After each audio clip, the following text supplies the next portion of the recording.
inaugural season, the conditions and the cancellation of the Super Pole race. Jonathan Rea only had margin. We go down to the last day of the season to settle the 20 decider. Lights out on race 1.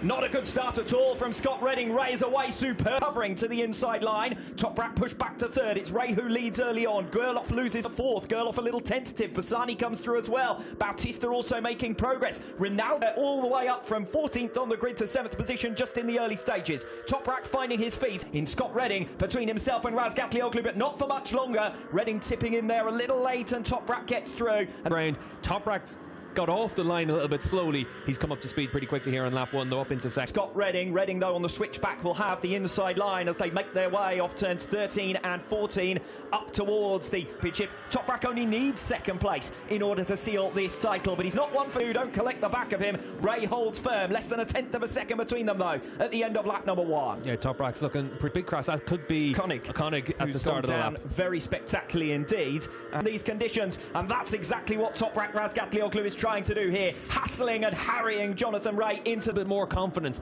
than Jonathan Rea. Just looking at the riders as well, looks like they're all still out there in full drive. That little advantage could have made a big difference. You can see for Bassani though, really confident on Tom Sykes in the run down in towards turn 5. Back outside the top 10, the start of lap 3. Razgatlioglu has been close, but he can't get there. Toprak's already through and Razgatlioglu hits the front in race 1. Yeah, Toprak wants to win the championship in style. He said all the way through this season, a pretty traditional line through that section of the track. It's all the way up towards turn 10. That's where it is at turn 12. Bassani at the moment is the fastest man out there. Axel Bassani, who now cuts through on Scott Redding, said at 1 minute it was Scott Redding who had a 1 second deficit to the top of the brakes, but we also know that Jonathan Rea is going to be desperately keen in this season finale. Toprak still leads, race faster than Toprak. Razgatlioglu out in the lead. He's bringing Andrea Locatelli with him as well. Just a second covered the lead quintet over the line at the end of lap number 3. It's a chicane 11 and 12, difficult to make a pass through there. Redding getting back on terms, expecting that whatsoever from Axel Bassani, and this is dreamland now for Razgatlioglu. Yeah, Toprak out in front, and the mark on the number 60 machine, the orange helmet at the back of this group. He's dropped Andrea Locatelli. Of Razgatlioglu and Rea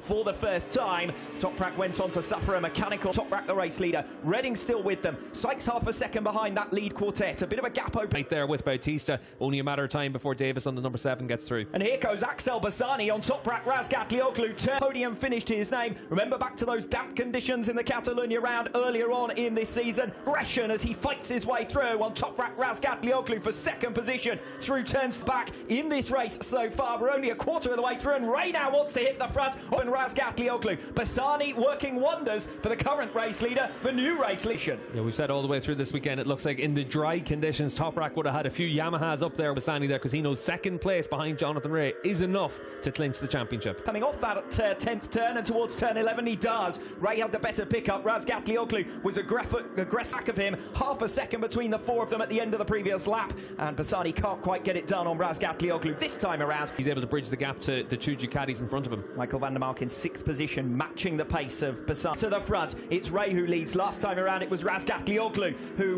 responded. Then some of the dry weather pace we've seen this weekend ran by 3 seconds slower than the outright dry weather pace. Now it's a question of whether the likes of Bassani pull away from the pack. That works much better for Toprak than it does for Rea. I'm not sure that there'll be enough. I think bottling up Toprak's going to be a real challenge, because Toprak has shown all the way through this season how aggressive he's willing to be on the racetrack, move and force the issue.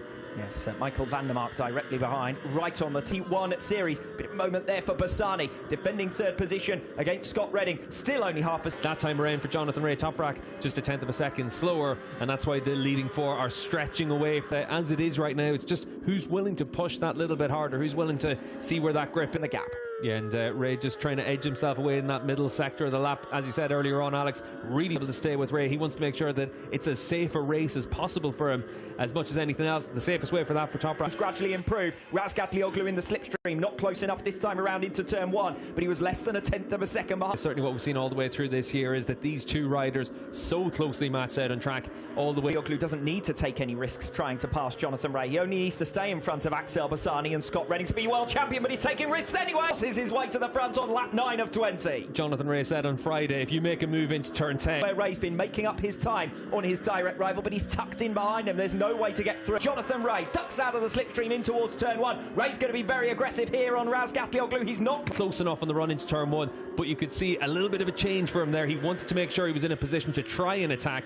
And Toprak Razgatlioglu, the race leader, and all the while these two are going to have to watch out for Scott Redding, who's closing in on them. New 5.9 for Razgatlioglu and a 1:36.28 for Jonathan Ray. He's left beside. Ray makes his pass. I said he's been strong through this final sector all race long. Razgatlioglu a little bit wide. Make moves like that. Toprak into turn 1 though. Turn 1 of lap 11. Razgatlioglu now will respond. Ladies and gentlemen, hasn't put a foot wrong out in the racetrack. He's racing this title deciding weekend the same way. Redding as well, closing in and spoiling for a fight. Ray goes to the outside of Razgatlioglu. Redding here with an opportunity to mix it. Will be comfortably enough. Second place would also be good enough. The best way Jonathan Ray can stop Toprak Razgatlioglu. Very strong. Toprak's learned a bit of a lesson though in the previous couple of laps. And here goes Redding. Scott Redding down the end. He's generally been making progress on Razgatlioglu, and suddenly Toprak is able to make a bit of a gap. Tight operating window.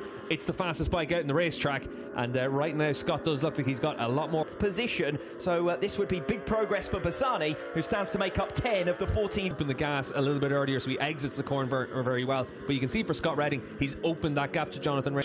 Wide, very wide for Toprak Razgatlioglu. He's off the circuit altogether. To show you the perils of a drying circuit. It's not fully dry just yet. Redding over the line for a new fight. But Ray will have seen that mistake for Toprak. That would have given him a lot more confidence to try and push on. Wake up call. We've got the Yamaha pit box just underneath our commentary box here, and certainly that would have given them a few increases. So Ray is going to push as hard as he can here to chase down and pass Scott Redding. Yeah, and you can see on this lap he's got his tail up. He knows that he's got the opportunity to win this race. Put a bit of pressure on Toprak. Now the gap to Scott Redding behind Toprak Razgatlioglu has consolidated, has stabilised his pace. About that, Ray, as has customarily been the case during this race 1, has got the better Ray on this lap so far. New personal best sectors coming in from Toprak Razgatlioglu. We know that it is going to be a situation where Toprak will be the man who... He's got to get through on Scott Redding. We saw him get really close in the run down in towards turn 10 last time around. He'll also know that he's at 1.2 seconds down on Toprak Razgatlioglu, despite the fact that he too is putting in personal... For Scott Redding through 4 and 5. And certainly for an attack riding, he's going to just have to try and put his bike in a position to get down the inside into turn 10. Stand, he must get past Scott Redding here to keep the title fight alive for another race, to take us to a last race decider. And line altogether, and does well to stay on the circuit. It's going to give a second wind here to Toprak Razgatlioglu to try and close in on the second place that he needs to seal the title. Suddenly the focus turns to what's going on behind him. Can Scott Redding pick back up the pace quickly enough? Toprak has seen blood. Scott Redding, he knows he's got a chance to do it. You can see Redding there with that little bit of a slip again on the run through 3 and 4. Try and get close enough now. These are the three men who've been knocking spots off one another all season. After Jonathan Ray and try and chase him down for a championship win in style. Redding's got just about enough in hand for the moment. Inside though on the switchback for turn 17. He won't want to mess up the two champ back into turn 1 at the start of lap 18. This could be a title winning overtake from Toprak Razgatlioglu. It's all about what the Ducatis can do, because Ray and Razgatlioglu for the moment look settled. A second 21 campaign. Redding's quite good through turn 13 and 14 compared to Toprak. We'll see if he can get close enough. Braking zone into turn 15 and 16 though doesn't look like being an easy opportunity to pass Toprak Razgatlioglu, and Toprak defends 10. So for Scott Redding, he needs to focus on using the strengths of that Ducati, so he needs to exit. Ray with victory would be 25 points behind Toprak Razgatlioglu in the championship standings. He would gain race wins consistently. He's had a little bit of an extra edge today, capitalising on a couple of wayward moments, nervous moments for Razgatlioglu. Yeah, Toprak chap. 2 laps from the end, and the race is finally beginning to settle down, although you'd have to say Razgatlioglu 1:34.288. He's half the gap to Ray. It's only 6/10 ahead of this final lap. He's going after the... At some point in this lap, he might view it that it's a bridge too far to be able to close up on Ray. I think that points up a victory in what is the penultimate race of this 2021 campaign. It's going to be a first victory since race exactly where he sits. It's been far from a percentages game though from Razgatlioglu. It's been a race that has seen him backwards and forwards through the order. Reign has come to an end. A new era has begun in World SBK. The 2021 motto and places what he secures. Jonathan Ray is the race winner, but it's Toprak who's done Scott Redding in what is a championship winning move. And you can see the two title contenders there fighting it out to the nail on the racetrack. They've both got so much respect for one another, but first World Championship as well. And certainly for Yamaha, this is going to be one. Race 2 this afternoon, but what a season it has been for them. A first World season. Razgatlioglu looks emotional, and well he might be. He's kept it all in well. He's looked cool, he's looked calm. Well, if you thought that kind of 6-year run could never end, that he could never be beaten, the answer is all good.